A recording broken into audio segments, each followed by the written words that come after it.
Hello, mga ka-Ate Reds. Finally, dumating na ang ating parcel. So, this is our oven. Kasi nga, magko-concentrate na tayo sa ating pagbe-bake. Aaralin natin ang mga bagay-bagay sa pagbe-bake. Tanggalin ko lang yung Bluetooth ko. Yan. So, tulungan niyo ako mag-unbox. Okay naman siya. Mukhang secured kasi super bubble wrapped siya. Ay, kukuha lang ako ng kutsilyo.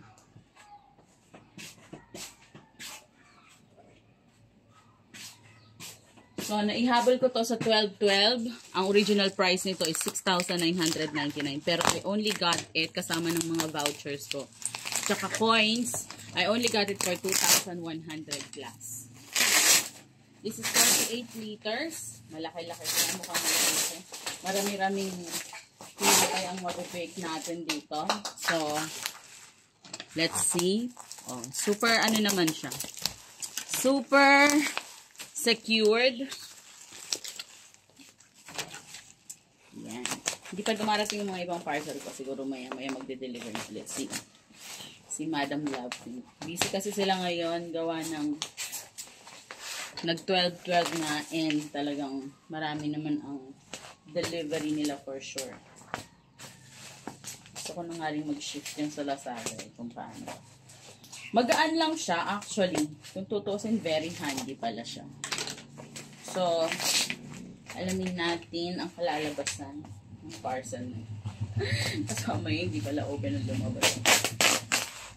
Secured na mga. Sensya na kayo sa aking pusa. Okay, baliktad. Ba't ganito? I'm so happy. Kaya lang kasi medyo naaliw ako at natuto akong mag-bake. Kaya, nung maganda naman yung kinalabasan, sundan ko naman. Muna tayo na. Para naman makapag-bake tayo ng freshly baked bread. Yes!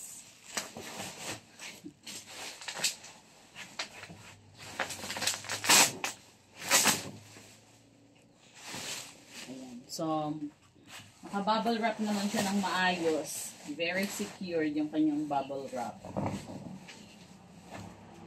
Doubling bubble wrap. So, maybe I'll just gonna put it na lang. Kasi, magaan naman siya. Paano? Angat siya.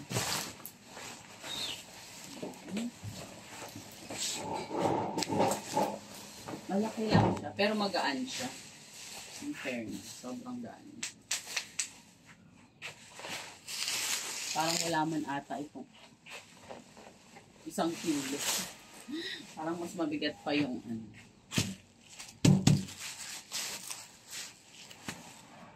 hindi siya pang heavy duty.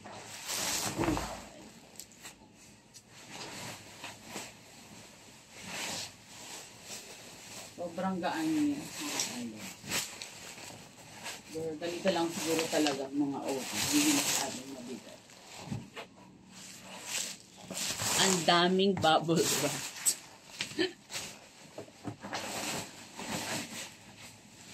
There you go.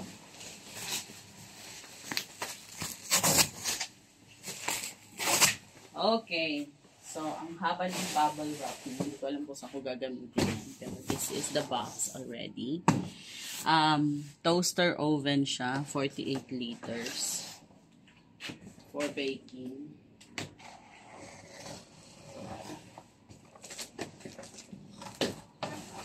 Pwedeng painitan.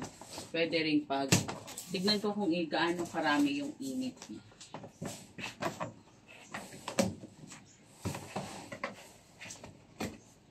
Hindi ko alam kung saan ko siya ipupwesto.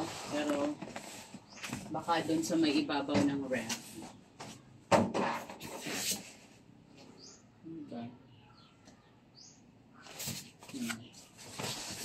Okay, ganun kasi siya. So, ibig sabihin, dito ang ay, malaki siya guys. So, kailangan ko siyang ibaba.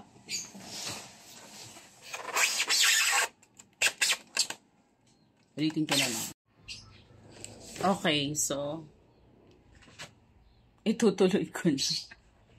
Nastorbo ang pag-unbox. Ibababa ko na siya kasi masyado siyang malaki. Malaki.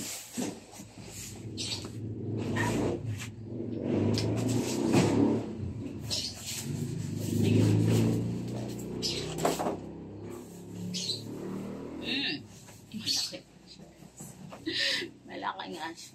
Parang mali naman ata. Ano ko siya bukas? Paano siya kumakan? Ano? Ay, itataas ko. Hindi ganito yung tamang pag... Hindi ganito yung tamang pag-unbox. Hello. Try it this way. Kailangan ko rin, hindi. Para itataas ko na lang siya.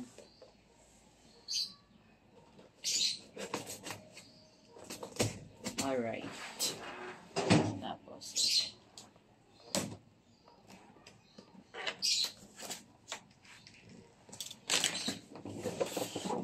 So.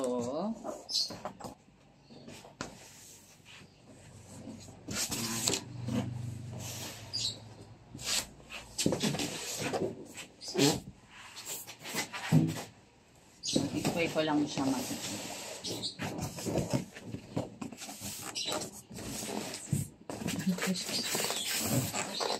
Sabi nung pinsan ko magastos daw sa kuryente. So, let's find out.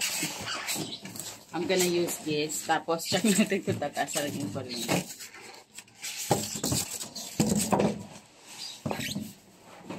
Oh. Laki na. Ano ba?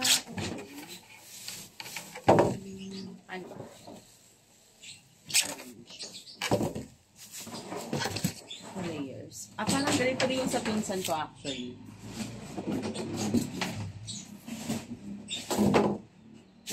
So, this is it. Pansit. Tignan natin kung hanggang kailan yung, hanggang ano yung init niya.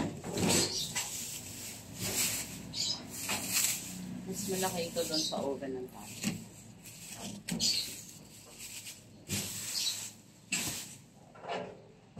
Ganda. Fairness. Ganda niya. Malaki nga siya.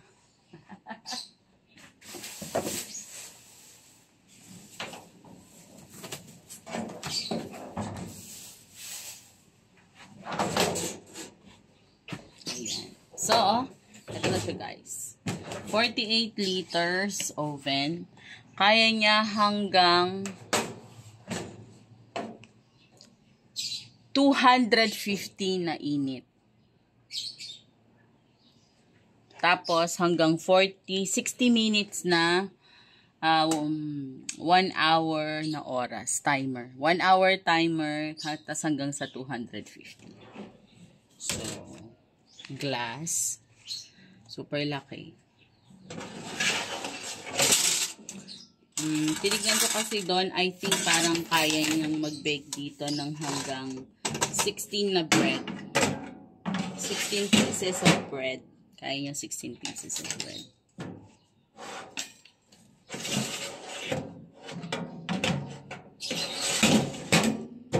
Ayan. Buti naman na ihabol ng ng seller yung yung order ko. Kahit na super busy, and I'm happy and I'm satisfied with this big oven. Thank you!